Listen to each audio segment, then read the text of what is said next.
morning, OKC. I hope y'all are enjoying your Memorial Day weekend. I'm your host, Bobby Howard. With me today, Jamison, Maxwell. Welcome to another edition of Morning Thunder, where we are, I don't want to say recapping Game 3, because that would make you immediately want to turn this video off and go do something more enjoyable, because that was just a pretty brutal performance from the Thunder. A 143-101 victory for the Timberwolves, the most lopsided loss in Thunder playoff history. And Jamison, what went wrong here? I mean, other than everything. I think the recipe for a win against the Thunder has a couple of ways you can get there in the playoffs that we've seen thus far. Things that we do poorly and things that the other team does great. I think all of those things culminate into one singular game. You break down, we need to win the turnover battle to win the game. Minnesota was turning us over like crazy in the first quarter, setting the tone and being more aggressive. That's our MO. They did that. They were hitting three-pointers at an extremely high clip. We weren't. That's another big thing. Like, those are peak number 2. And then role players, bench players, their bench was going crazy and our bench couldn't do crap. Like, that's just 3 things right there that the Thunder usually do really well, that the Thunder just took away from them. Yeah, I mean, the Wolves did just, the turnovers to me, I think, was the most shocking thing, especially initially early on. That's an arena that, everyone knows what that game means for them. They have to get this win, and to have that energy early, where, you're having Ant Edwards, throw down big dunks. He had that early flurry of scoring, and, the crowd's going crazy. Your backs are against the wall already. You're just not playing like yourselves. And, when you're down, you have a tendency, any team has a tendency to kind of break what you normally do because, well, especially when you're the Thunder, where you're used to big leads and being the better team and being the aggressor, everything goes to hell in a handbasket. Mm-hmm. And like you said with the role players, that was one of the things entering this series that we had kind of circled a little bit as, something to be concerned about with the Timberwolves. And, it hadn't really cropped up in Oklahoma City, but in Minnesota, I mean, unbelievable performances from, Terrence Shannon Jr. was awesome in this one, for example. Like, I did not see that coming at all. The dude can play. He can go out there and he can make big time plays. He's a scorer. We knew that at Illinois, but he fell in the draft because of like the intangibles and obviously a little bit of the off the court stuff, but we'll not get into that. But the intangibles of like, once he gets hot and he gets the ball in his hand, does he have to be that number 1 guy in their offense to go out and be a positive for them, or can he fit into a role for Minnesota? So I'm curious to see what's Minnesota going to do about this, because whenever he got the ball in this game, Bobby, he was like, I'm going to shoot and I'm going to score. Now, do we give him a lot of good options whenever Jay Will is giving him about like 3 feet of room and we're not giving him the respect of putting a decent defender on him? Yeah, but I don't know if this just means like Terrence Shannon's going to get 20 minutes a game after this, because I'm curious to see, would this game almost be a negative to him moving forward? Because whenever he had those heat checks, you realize some of those shots weren't the best shots near the end, but he was hitting a lot of them. Yeah, and this was a situation, and anytime you're down to, you have to shift things up. You have to see what works. Shannon only got 2 minutes in Oklahoma City in game 1 and 2 combined. So this was a look that the Thunder really hadn't seen much at all this series. But yeah, the confidence does go both ways, and so does shooting variance. Like you mentioned, the Timberwolves were absurdly hot from 3, something like 50% overall for the game. But that was even, kind of an understatement of what they really did, because they were hovering around 53, 52 before, garbage time. It's going to be so hard to look at the box score and take too much of this game, Bobby. It's going to be really hard. Honestly, if you want to, I just take the first quarter straight up and just cut it at that. Like, I think what you can just stop right there is the score was 34-14 at the end of the first. We're shooting 30% from the floor and 18% from 3 at the end of the first quarter. We had 6 turnovers and we were down by 20 in hostile territory with fans that were ready to go out and show out.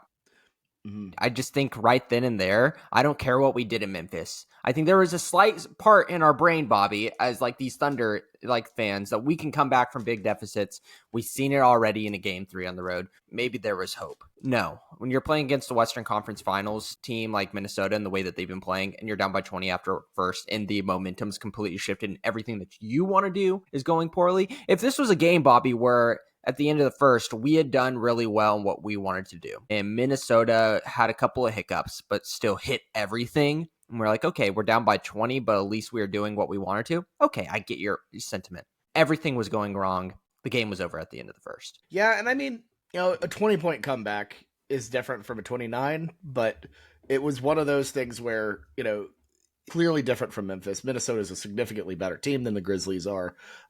That game 3 in Memphis, they didn't even sell that arena out. So it's definitely, yeah, it was not going to go that way. And I think, you bring up the 6 turnovers in the first quarter. That was the Thunder's team total in game 2. Yeah, we had 10 in the first half, which is just absolutely embarrassing. It's very non-characteristic. One thing that kind of frustrates me in a way is the way that, the approach was they clearly weren't there ready to match the Timberwolves energy. And, that's something that Shea said after the game. That's something that, several folks on the team have remarked, that they just didn't have the focus. They didn't have it. And I think it's a part of growing up. I get, but I don't know. I would like to have seen the Thunder come out with a little bit more urgency to really, I don't know, put a nail in the coffin of this series by going up 3-0. And obviously they weren't even remotely close to that tonight or last night. I will say this, to not give an excuse here, but whenever you're playing on the road in the Western Conference Finals, sometimes you need a spark to get your fire going, Bobby. It's really, I think even veteran teams struggle if they would go out there and try to just start a fire on their own without a spark in their offense or defense. And we didn't get any sparks. After that first 2 minutes where we had it was like 4-0 or something. I think that's what it was, where we felt like, oh, nice, we're up 4-0. We had no spark. And so whenever you're in hostile territory, I understand people are like, oh, we showed up, we didn't have as much energy as Minnesota. Of course you didn't, because you didn't get all those big plays, all those momentum plays. And if there was a scenario where OKC went out and we did make a couple of those plays, could we have been the ones that have been the team to push our agenda onto Minnesota? I don't know. I feel like those quotes might be taken out of context as much as say like, oh, it's a young team, they don't know how to show up for the big moments. I've heard this enough. I really think that this is just an overall basketball thing whenever you're on the road. Yeah, and I wasn't saying they weren't showing up for a big moment. They can show up for a big moment. The problem, in a weird way, was that the moment probably didn't feel big enough for them. And not to say that they don't know that, oh yeah, it's the Western Conference Finals, but we're up 2-0. All we have to do is get a steal. The previous 2 games didn't even really feel like playoff game, like games in terms of the atmosphere was there. But like the gameplay itself was a little lax. The Timberwolves just didn't look very good. I mean, I was entering this pretty confident, and this Timberwolves team looks like an entirely different ball club than what we saw in Oklahoma City, and that's just kind of natural. I get that, because like from the fan standpoint, like I listened to you and Ford talk, and you made a very strong sentiment that we were going to sweep them. So good for you on that one, Bobby. No, that's just podcasting for you. Good for you. I'm glad that you went out and said something like that. I mean, I thought the variance would swing a little bit, but I didn't think it'd be like this, man. I know, totally. I want people to go out there and make bold takes. We're not just going to sit here on this podcast and just tell you just mellow things and not get anywhere with it. Like, it's fun to talk about bold things. But, as a fan watching this game, before those Nuggets games, I was already standing at the beginning of the game. My heart was already pounding. My resting heart rate was already up 20-30. Now like these, like I didn't get into my, like on my couch and sit down, Bobby, until like 5 minutes before like 8:40, 7:40 Central. Like I was just kind of doing my chores around the house. I just I was like, I got this. It's fine. I'll sit down and I'll watch the game. That doesn't feel right. As a fan, like, I wasn't as nervous. And it makes you think, like, were the players kind of feeling that same thing? They just had this huge stress letdown of all of this energy they had to put into Denver. And then they go into Minnesota, they get in their home, they get in their comfort zone, and they win big games. That stress letdown, you know how easy it is to take those shoulders? They're already tense and you're ready to fight. And whenever things get a little bit easier, it's natural just to relax a little bit. That's the natural thing to do. So I'm not surprised at all if that's the case. Yeah. And I mean, that's the difference between like a really great team and like the elite teams, is the ability to throw the blinders on and perform at a high level despite anything going on, and have that killer instinct. And they're just not quite there yet. And that's totally fine. I think you could still win a championship despite that, especially with the field remaining. But yeah, it was frustrating to say the least. Mm-hmm. But I've got a game for you, Bobby. Hold on. Yeah, I want to play a little game. I love a game.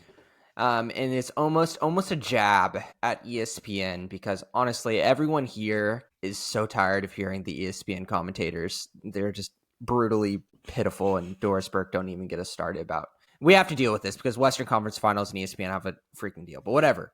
A jab at their stupid daytime television. Let's play the panic meter game, Bobby. Oh, I'm going to give you a thing that happened last night and the kind of overall plot trend of it for the rest of the series, and tell me how much you're panicking on it. So first of all, we're kind of already talking about it, intensity, like going out there playing high defensive intensity and forcing turnovers. How much are you panicking on a scale of 1 to 10 after seeing last night? Are we able to take that back? 2. Yeah.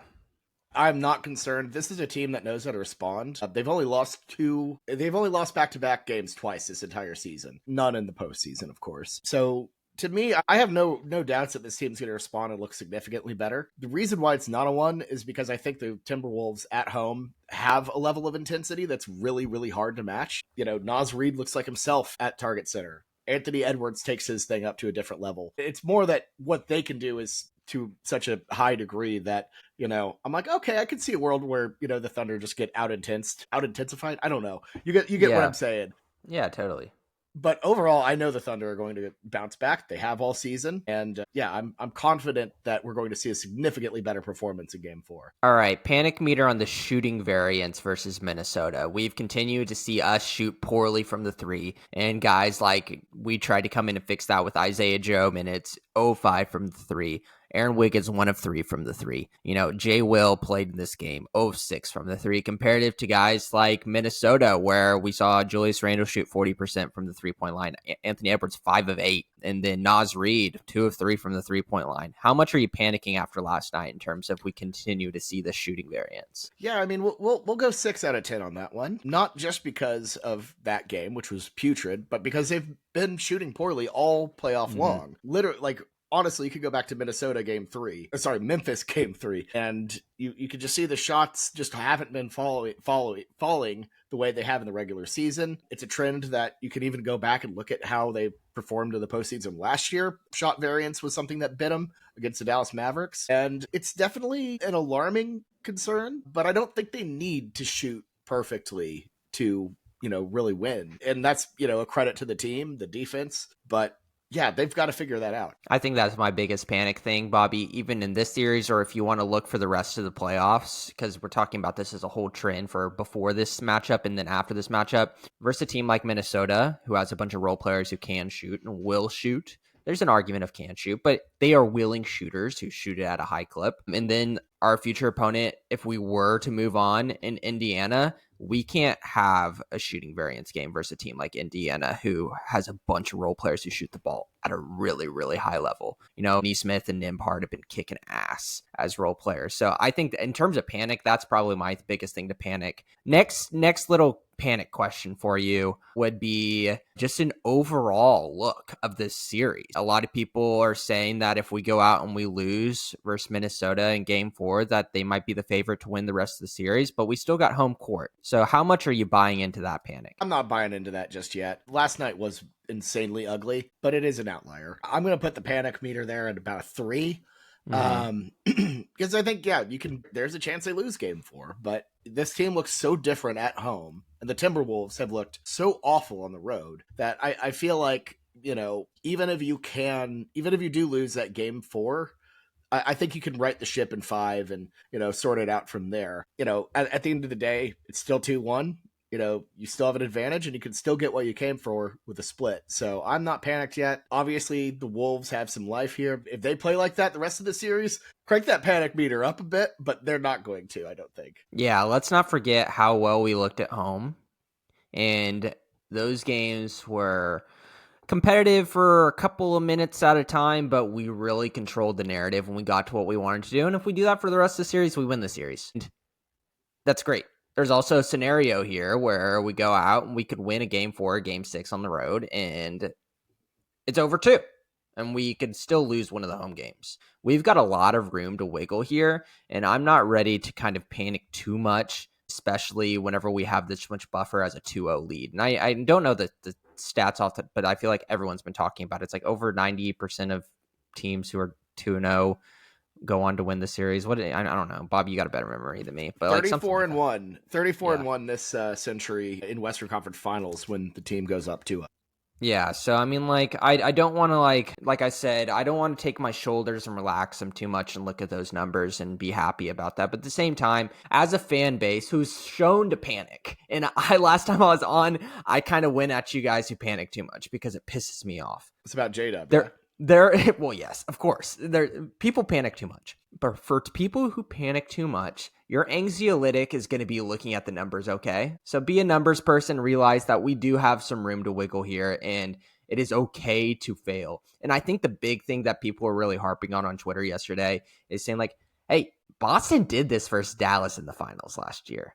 Like, you see this a lot in terms of, teams where they get blown out in one game. And I would just say that's just basketball for you, Bobby. Like, if this is the regular season, you throw away playoffs, you're going to get games where things just don't look right, and everything that could go wrong will go wrong. We didn't really see it as much in Oklahoma City this year, which is pretty rare as a team to be as consistent as we were. But basketball is so high variance, not just from shooting, but from intensity, from turnovers, from luck of the draw, from the bounce of the basketball, where it goes off the rim on an offensive rebound. There's so many things that can skew to one side that big games can happen. And once you start a couple of rocks falling down that mountain, it's going to snowball an avalanche. And that's what can happen in these big games. So I wouldn't panic and overreact too much of this. Let's look at a body of work and a bigger sample size and kind of see what happens after game 4. Well, I mean, I fully agree. And if you really want to look at an example of how things can shift from game to game, look at last series where the Thunder blow out the Denver Nuggets in game 2 and then lose the next one. Obviously, there's some stuff that happened, going from OKC to Denver, always a shift there. But, just because there's a blowout win doesn't mean, oh, this team is that much better than that team. Things just happen from game to game. And I'm with you. It's one of those things where, yeah, it sucks. It felt bad, but counts the same as a buzzer beater loss. And I'll say this too. There's some haters, so screw y'all for about Mark Daigneault this playoffs, which is ridiculous. You talk about coaches that have an ability to go out there and make a new game plan and adjust. He's probably the best in the NBA. So if something like this happens, I have a pretty high suspicion that he's going to go out there and change something up, and you're going to see something that's going to catch Minnesota off balance, and we can kind of hit them at a weakness. And once we go out there and we scheme something, hopefully that can give us a little bit of an advantage for a little bit of time, and then we can build on that and make our own little snowball avalanche. Yeah. Well, I mean, yeah, Minnesota just gave us, and of course they gave us tape. You have to win that game, but we just got tape of the best version of Minnesota. Now, like, this version of the Timberwolves, what that best shot looks like, what Terrence Shannon looks like, when he's on a heater. And you can take that and, like, figure out counters. And, we're not even a week removed from that game 7. So I don't, where Mark Daigneault came out with that just genius move of putting Caruso on Jokic. Like, it is not time to panic on the coach. Like, it's ridiculous. Yeah, I think that as Thunder fans watching that game yesterday, we have every single right to feel gross this morning, to feel kind of just grumpy and say, you know what, that really pissed me off. But I think as mature human beings, you can kind of look internally and be like, that was one game, and let's trend it out. Let's see how things go for the rest of the series, and let's not doom and gloom and see what happens in game 4. You said it earlier, Bobby. Game 3 versus Denver, I wish they could have went a different direction. It looked kind of gross. In game 4, we went out and we got ourselves a W.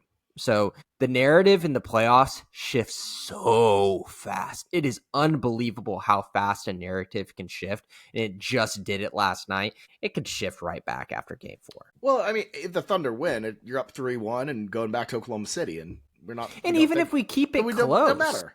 And even if we keep it close and we lose, which honestly, if you're talking like probabilities, Bobby, I think that the most likely scenario is Minnesota wins game 4, but we at least show some competitive, play. And that's my take on it. And if we show some competitive play and we show some ability to stop Minnesota and what they were trying to do, I still feel good going into game 5, the way that we played at home. Yeah, I don't know. I think it's such an interesting such an interesting thing to kind of pull from, because the one version of the Timberwolves that we've seen that looked this good was just such an outlier, especially on the Thunder's end. They looked awful. They did not look like themselves whatsoever. And it's kind of hard to derive like how much of that was Minnesota, which a lot of it was Minnesota, but like what would a decent Thunder performance have looked like against the Timberwolves? Like in game 3, would have still would have lost.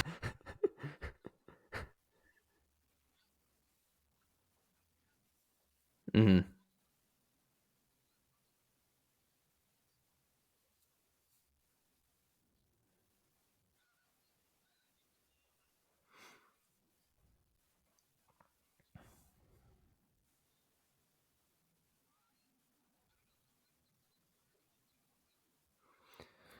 I think, honestly, we've already seen what works in game 1 and game 2. And in game 3, everything just went wrong. I think that if we just go back to our values and play with the intensity and take back the narrative of we are the aggressors and Minnesota's not the aggressors, that's the way to win the game. And we've seen that even if we shoot poorly, we've shot poorly in this series, we can still go out and win big.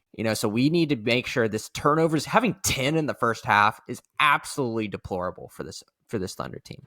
That's number one thing you shore up. That stupid little, you want to know, okay, I don't know if you saw this, Bobby, but like the thing that pissed me off the most is there's little tiny passes where they're just Rudy Gobert steals it or gets stripped by Rudy Gobert, or the 8-second violation where Shea's walking up the court. Like that shit is what really gets me pissed off. Like that stuff that's easily fixed. And those are things that at that point in the game, maybe those really didn't matter because the game might have been out of touch whenever they were happening. But if we can go out there and not make stupid stuff like that, you can't make stupid mistakes on the road. No, you're just giving fuel to the fire. It's just like, you can't do that. And to me, like, that Shea getting like essentially stripped by Gobert, I did see that. That was brutal. I was at a wedding, so I saw as much of it as I could. They had the game on, but oh my god, like that was ugly. To me, it's an attention to detail situation. Limit turnovers, be the aggressor, especially early on in that game. Establish a tone and stick with it throughout the game. And I know that's kind of somewhat generic of how you win any basketball game, but that flips everything right there. If you can just be the aggressor, be more physical. You're the ones that are leading the series. You're the best team in the NBA. Go out and show it. And I think it goes back to the 8-man lineup. I don't think we play Isaiah Joe a lick anymore. I think Joe should be retired for the remainder of the playoffs. I love the guy. He just has not performed well in the postseason at all. I think if we're talking rotations, you got to trim Joe. Mm-hmm, totally. I think the 8-man lineup where we put in, our regular starters, and then you have Case and Caruso, and then Wiggins coming off the bench is the way to go. I'm not going to buy too much into the AJ Mitchell rotation last night. I'm not going to buy too much into the Jay Will early rotation. I think that Mark is a very, very smart coach, and he realized that the game was out of check, and getting those guys in early is just something to see if it works. I think AJ Mitchell did really well in the garbage time whenever he was playing against lesser opponents, but whenever he was playing against the big dogs, he missed like 3 threes in a row, and I think that he's not going to go out and play. I wouldn't expect him to be your new Terrence Shannon Jr. for the Oklahoma City Thunder. Right, yeah.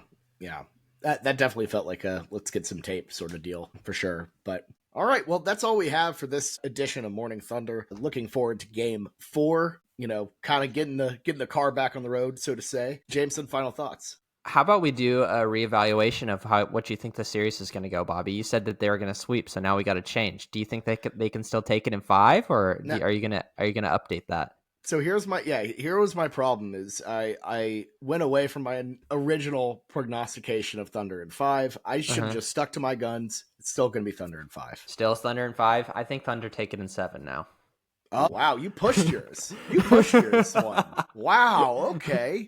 Yeah, well, because that was my thing too, is I didn't think they could beat Minnesota on the road in a game 6. I definitely don't think that. Yeah. Unless something changes in game. Here's the thing: if we don't win game 4, I don't see a scenario where Thunder win game 5 and game 6. Now, if we win game 4, I think we win it in game 5. I don't think Thunder in 6 is a strong candidate anymore after seeing the intensity that the way the Timberwolves played in game 3, as well as what the fan base was doing. I think that it's either Thunder in 7 or Thunder in 5 for us right now. And we could still take one on the road. I just don't know if it's going to be we lose game 4 and somehow win game 6. Yeah, and I think there's a level of, I don't know, confidence after you beat a team by 40, where you might be a little bit softer the next game. We'll see. I don't know about the Timberwolves. Last time they were in the Western Conference Finals, they didn't exactly have the best outing in terms of being on top of it mentally. So let's see how it goes. I personally think the Thunder are going to win 4 and win 5. That's my take on it. I'm sticking with it. Cool. So, all right. Thank you all so much for watching and listening watching on YouTube, listening on your favorite podcasting app. Make sure to subscribe if you have not already. And, give us a like, give us 5 stars. Helps us grow. We really do appreciate it. We'll see you after game 4 to, recap that one and see where the series is at. It's a big one. But until then, enjoy the rest of your Memorial Day weekend. For me and Jamison, thank you all so much for watching. Have a good one. Thunder up, everybody.